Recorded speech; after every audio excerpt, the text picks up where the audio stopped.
Hello students, in the last lecture we have discussed about intersection of a straight line with the sphere. In this lecture we will do next article in that topic. To find the length of the tangent from the point P whose coordinates are alpha, beta, gamma to the sphere x square plus y square plus z square plus 2ux plus 2vy plus 2wz plus d equals to 0. हमने किसी point P से जिसके coordinates हमें given है alpha beta gamma sphere भी हमें given है, sphere पर टेंजेंट ड्रॉ किया, उस टेंजेंट की लेंथ हमें फाइंड आउट करनी है।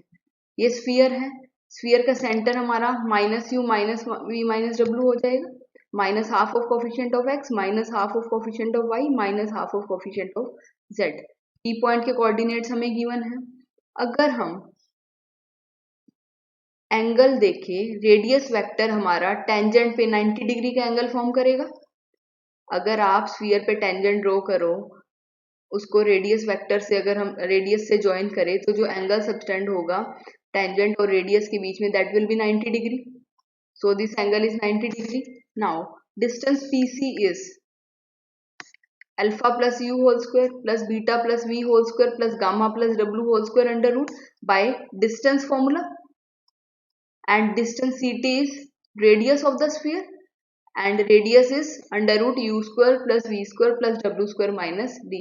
We have distance PC and CT. We have to find out the length of PT. हमें PT की लेंथ चाहिए और PT की लेंथ हम पाइथागोरस अप्लाई करके राइट एंगल ट्रायंगल PTC में फाइंड आउट कर सकते हैं.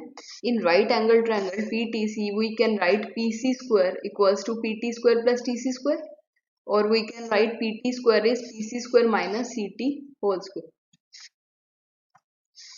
Substituting the value of PC and CT here, PC square will be alpha plus u whole square plus beta plus v whole square plus gamma plus w whole square minus CT square is u square plus v square plus w square minus t. इसको simplify कर लेंगे, we get PT square equals to alpha square plus beta square plus gamma square plus 2u alpha plus 2b beta 2 beta v 2 w gamma plus d.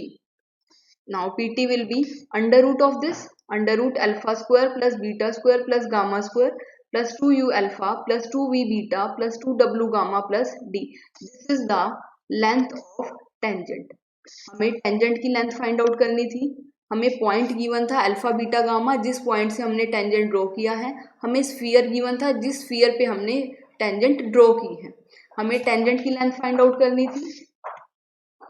आप अगर sphere की equation में x Y Z को alpha beta gamma से replace कर दो तो हमारी इक्वेशन बन जाएगी alpha square plus beta square plus gamma square plus 2u alpha plus 2v beta plus 2w gamma plus d.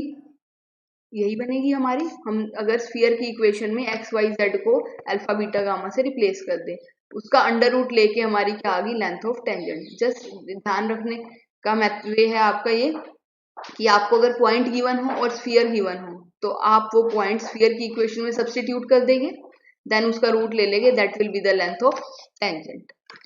Next example, show that locus of a point from which equal tangents may be drawn to the sphere x square plus y square plus z square equals to 1, x square plus y square plus z square plus 2x minus 2y plus 2z minus 1 equals to 0, and x square plus y square plus z square minus x plus 4y minus 6z minus 2 equals to 0 is the straight line.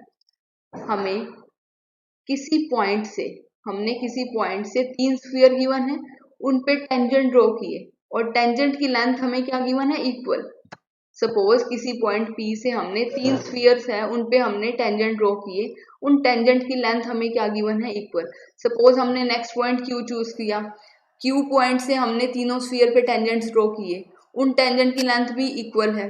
Next हमने R point choose किया, उस R point से भी हमने spheres पे tangent draw किया, then length is also equal given to us. हमें उन पॉइंट्स का लोकस फाइंड आउट करना है और हमें शो करना है वो लोकस क्या होगा, स्ट्रेट लाइन आएगा, that is this line. Let P be the point from which equal tangents are drawn to the sphere. हमने ये पॉइंट ले लिया जिस पॉइंट से हमने 3 स्फीयर पे इक्वल टेंजेंट ड्रॉ किए हैं. अगर टेंजेंट इक्वल है तो टेंजेंट की लेंथ इक्वल होगी, और हमें पता है अगर पॉइंट गिवन हो और स्फीयर गिवन हो हम टेंजेंट की लेंथ फाइंड आउट कर सकते हैं.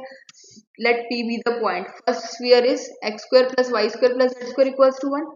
इस स्फीयर पे इस पॉइंट से हम टेंजेंट ड्रॉ करेंगे तो टेंजेंट की लेंथ हमारी क्या हो जाएगी, root x square plus y square plus z square minus 1. जस्ट आपने ये पॉइंट स्फीयर की इक्वेशन में पुट करना है और रूट लेना है.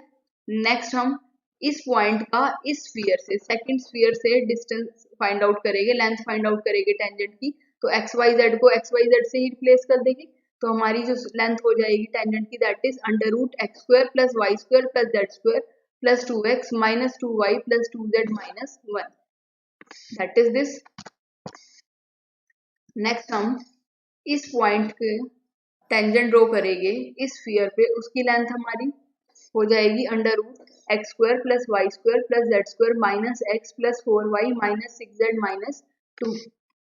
Now taking first two members, from first two members we can write x square plus y square plus z square minus 1 equals to x square plus y square plus z square plus 2x minus 2y plus 2z minus 1 equals to, ये दोनों equal आ जाएगी. First to member से हमने squaring कर दी तो ये आ गया हमारा. इसको सिंप्लीफाई कर लिया, we get 2x minus 2y plus 2z equals to 0 और we can write x minus y plus z equals to 0. Next taking last two members लेंगे तो हमारा क्या हो जाएगा, स्क्वायरिंग कर देंगे यहाँ पर. We get x square plus y square plus z square plus 2x minus 2y plus 2z minus 1 equals to x square plus y square plus z square minus x plus 4y minus 6 minus 2. Now we will solve this equation and get 3x minus 6y plus 8z plus 1 equals to 0. Now we will solve equations 1 and 2 for x, y and z. Equation 1 हमारी plane की equation है, equation 2 हमारी plane की equation है. हमें दो planes का intersection find out करना है. जब भी दो प्लेन्स इंटरसेक्ट करेंगे तो हमें एक लाइन मिलेगी, स्ट्रेट लाइन. एक प्लेन हमने ले लिया, आप फॉर एग्जांपल एक हॉरिजॉन्टल प्लेन ले लो, एक वर्टिकल प्लेन ले लो, दोनों को इंटरसेक्ट करवाओ तो एक स्ट्रेट लाइन आएगी कॉमन दोनों में. हमें उस लाइन की इक्वेशन फाइंड आउट करनी है. अब यहाँ पर हमारी दो इक्वेशंस है, तीन वेरिएबल है, तो जो हमारा सोल्यूशन आएगा that will be dependent solution. अगर हमारे पास दो ही इक्वेशन हो, दो वेरिएबल हो, तो हम उसको सॉल्व कर सकते हैं, अननोन्स फाइंड आउट कर सकते हैं. सिमिलरली अगर तीन इक्वेशंस है, तीन वेरिएबल है, तो हम उनको अननोन्स को सॉल्व कर सकते हैं. अब यहाँ हमारी नंबर ऑफ इक्वेशंस जो है वो अननोन से कम है, तो यहाँ पर जो हमारा सोल्यूशन आएगा that will be dependent solution. Dependent solution में हम किसी एक वेरिएबल को कुछ वैल्यू सब्स्टिट्यूट कर देंगे, रिमेनिंग टू को उनकी हेल्प से हम फाइंड आउट करेंगे. अब हमें दिखाना है जो इनका इंटरसेक्शन आएगा एक स्ट्रेट लाइन आएगा, और इस स्ट्रेट लाइन पे एक पॉइंट 1, 2 और 1 भी है. उस स्ट्रेट लाइन पे बहुत सारे पॉइंट हो सकते हैं, एक पॉइंट हमें गिवन है 1, 2 और 1, तो हम z को 1 ही पुट कर ले तो हमें यही पॉइंट मिल जाएगा जिस पॉइंट की हमें रिक्वायरमेंट है. तो z को हमने 1 पुट कर दिया, z को 1 पुट करेंगे इक्वेशन 1 और 2 में, तो हमारी इक्वेशन जो हो जाएगी that will be x minus 1 plus 1 equals to 0 and 3x minus 6y plus 9 equals to 0. इन दो इक्वेशंस को हम x और y के लिए सॉल्व कर लेंगे. हमने x और y की वैल्यू फाइंड आउट कर ली, x is 1 and y is 2. तो जो हमारा पॉइंट होगा उसके कोऑर्डिनेट्स आ गए 1, 2 and 1. This is the point on the line. अब हमें लाइन पे पॉइंट पता चल गया, हमें लाइन की इक्वेशन निकालनी है सिमेट्रिकल फॉर्म में, मीन्स हमें लाइन के डायरेक्शन रेशियोज की भी रिक्वायरमेंट है. जब भी आपने लाइन की डायरेक्शन रेशियोज निकालनी है तो आप इन इक्वेशन को कांस्टेंट टर्म को निगलेक्ट कर दोगे, ओमिट कर दोगे, कंसीडर नहीं करोगे. हमारी जो इक्वेशंस रह गई x minus y plus z equals to 0 and 3x minus 6y plus 8z equals to -1. जो भी हमने कॉन्स्टेंट्स हैं उनको राइट साइड लिख दिया, उनको हम कंसीडर नहीं करेंगे. डायरेक्शन रेशियोज फाइंड आउट करने के लिए हम क्रॉस मल्टीप्लीकेशन मेथड का यूज करेंगे. दिस इज x ओवर, यहाँ से मल्टीप्लाई करेंगे -1 इंटू 8 दैट इज -8 और यहाँ से +6. y ओवर राइट से स्टार्ट करेंगे 1 into 3 that is 3 -1 into 8 -8 equals to z over -6 plus 3।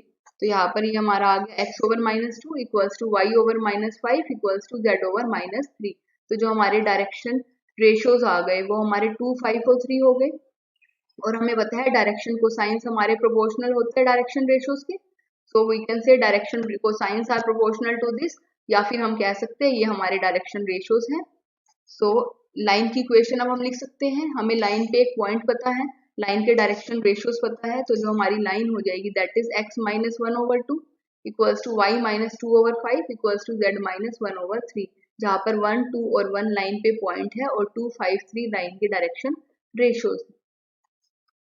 Next question. Find the locus of centers of sphere of constant radius which passes through a point and touches a given line.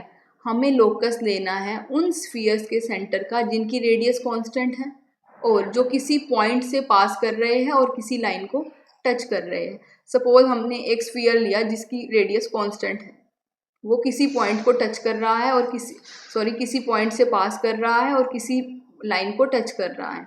Similarly हमने second sphere लिया जिसका centre Q है, suppose उसकी radius भी constant है, वो भी उसी पॉइंट से पास कर रहा है और उसी लाइन को टच कर रहा है। नेक्स्ट हमने थर्ड स्फीयर लिया जिसका सेंटर से R है, उसकी रेडियस कांस्टेंट है, वो भी उसी पॉइंट से पास कर रहा है और उसी लाइन को टच कर रहा है। हमें इस तरह के स्फीयर्स लेने हैं और उन सारे स्फीयर्स का सेंटर फाइंड आउट करेंगे, उन सेंटर्स का लोकस हम फाइंड आउट करेंगे, हमारा क्या सरफेस या क्या कर्व बनता है। ऐसे स्फीयर्स के सेंटर का लोकस हम देखेंगे क्या हमारा सरफेस बनता है, क्या कर्व बनेगा, वो हम फाइंड आउट करेंगे। अब हमें स्फीयर गिवन है, सपोज ये स्फीयर ले लिया हमने जिसकी रेडियस कांस्टेंट है, रेडियस सपोज कर ली k, so radius k will be √u² plus v² plus w² minus t।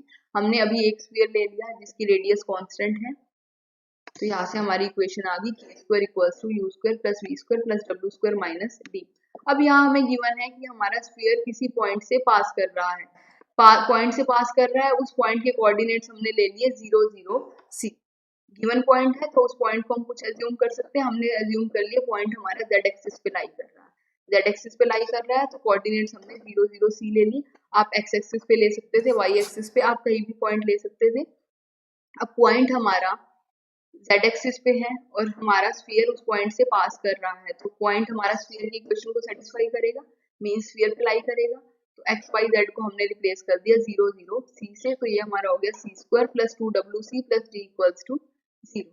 अब हमें ये गिवन है कि स्फीयर हमारा किसी लाइन को टच कर रहा है, हमने वो लाइन ले ली x एक्सिस, स्फीयर हमारा x एक्सिस को टच कर रहा है। गिवन है तो हम यहाँ कुछ भी एज्यूम कर सकते हैं, x एक्सिस को टच कर रहा है मींस y और z हमारे 0 हो गए, तो यहाँ पर y और z को हमने 0 पुट कर दिया स्फीयर की इक्वेशन में।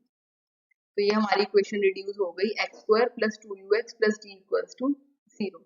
अब ये हमारी x में क्वाड्रेटिक इक्वेशन आई है, मींस x की 2 वैल्यूज आएगी। अगर x की 2 वैल्यूज आएगी तो ये हमारा इस तरह का केस बन गया, दिस इज स्फीयर, ये हमारी स्ट्रेट लाइन हो गई। y और z यहाँ पर 0 है, सपोज ये x एक्सिस है, तो यहाँ पर x की 2 वैल्यूज से हमें ये 2 कोऑर्डिनेट मिलेंगे जहाँ पर ये स्फीयर इस लाइन को इंटरसेक्ट कर रहा है। बट हमें गिवन है लाइन इंटरसेक्ट नहीं कर रही, लाइन टच कर रही है, मींस कुछ इस तरह का केस बनेगा। मींस हमें एक ही पॉइंट की रिक्वायरमेंट है, इट मींस जो इस इक्वेशन के रूट्स आएंगे वो हमारे क्या होंगे, इक्वल होंगे। क्वाड्रेटिक इक्वेशन है तो इससे x की 2 वैल्यूज आएगी, x की 2 वैल्यूज आएगी तो हमें 2 पॉइंट मिलेंगे जहां पर लाइन और स्फीयर इंटरसेक्ट कर रहे हैं। बट हमें ये गिवन है लाइन और स्फीयर इंटरसेक्ट नहीं कर रहे, टच कर रहे हैं। इट मींस लाइन और स्फीयर सिर्फ एक पॉइंट पे मीट करेंगे, मींस वो लाइन टेंजेंट लाइन होगी। तो अगर एक पॉइंट मिलेगा तो जो इस इक्वेशन के 2 रूट्स होंगे वो इक्वल होंगे, रूट्स इक्वल होंगे तो डिस्क्रिमिनेंट हमारा 0 हो जाएगा, that is b² minus 4ac equals to 0 and we have both 4u² minus 4d equals to 0, this gives u² equals to d। अब d की वैल्यू हम सब्स्टिट्यूट कर देंगे इक्वेशन 2 और 3 में। Equation 2 is 3, this 3 is this, यहाँ substitute कर देंगे तो हमारी जो इक्वेशन है वो आ गई k² equals to v² plus w² and c² plus 2wc plus u² equals to 0। हमें यहाँ पर स्फीयर गिवन नहीं था, स्फीयर हमने एज्यूम किया था, तो जो हमारे u, v, w और d है वो हमारे अननोन्स हैं, मीन्स उनको हमने एलिमिनेट करना है। Centre minus u minus v minus w का तो हम लोकस ले लेंगे, तो वो हमारा एलिमिनेट हो जाएगा। d को हमने एलिमिनेट करना है, तो d की वैल्यू हमने यहाँ से फाइंड आउट करके सेकंड और थर्ड इक्वेशन में सब्स्टिट्यूट कर दी। देन हमने लोकस ले लिया सेंटर का, सेंटर के कोऑर्डिनेट्स हैं हमारे minus u minus v minus w, तो माइनस u को हमने x से रिप्लेस कर दिया, माइनस v को y से, माइनस w को z से, तो हमारी इक्वेशन रिड्यूस हो गई k square equals to y square plus z square and second equation becomes c square minus 2zc plus x square equals to 0। U minus u के place पे x put कर दिया, तो ये हमारा x स्क्वायर हो गया, यहाँ पर माइनस w के प्लेस पे हमने z पुट कर दिया। So this is the required locus. Thank you.